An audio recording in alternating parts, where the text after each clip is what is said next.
معافی کی رات، مغفرت کی رات، شفاعت کی رات، شب قدر۔ شب قدر وہ رات ہے جس رات کو اللہ تعالیٰ بنو کلب کی بکریوں کے بالوں سے بھی زیادہ گناہگاروں کی مغفرت فرماتا ہے۔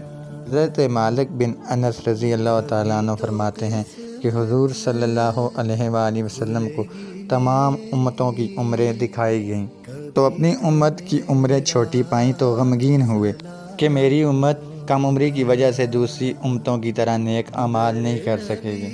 چنانچہ رب تعالیٰ نے رسول اللہ صلی اللہ علیہ وآلہ وسلم کو شب قدر عطا فرمائی جو دوسری امتوں کے 1000 مہینوں سے بہتر ہے۔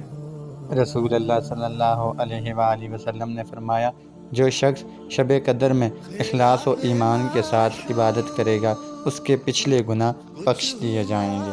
ناظرین، اللہ تعالیٰ نے اپنی مرضی سے اس رات کو پوشیدہ رکھا، لہٰذا ہمیں یقین کے ساتھ معلوم نہیں کہ شب قدر کون سی رات کو ہوتی ہے۔ حضور صلی اللہ علیہ وآلہ وسلم نے فرمایا، شب قدر کو آخری عشرے کی طاق راتوں میں تلاش کرو۔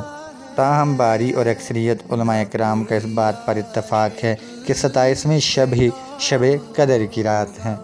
قرآن مجید میں اس رات کو 1000 مہینوں سے بہتر قرار دیا گیا۔ رسول اللہ صلی اللہ علیہ وآلہ وسلم نے فرمایا کہ بنی اسرائیل میں ایک شخص تھا جس نے 1 سال تک جہاد کیا۔ صحابہ کو اس پر رشک آیا تو رب تعالیٰ نے شب قدر یعنی کہ یہ رات عطا فرمائی۔ ناظرین اکرام، لہٰذا ہمیں چاہیے کہ کیا پتہ اگلا رمضان المبارک کس کس کو نصیب ہو۔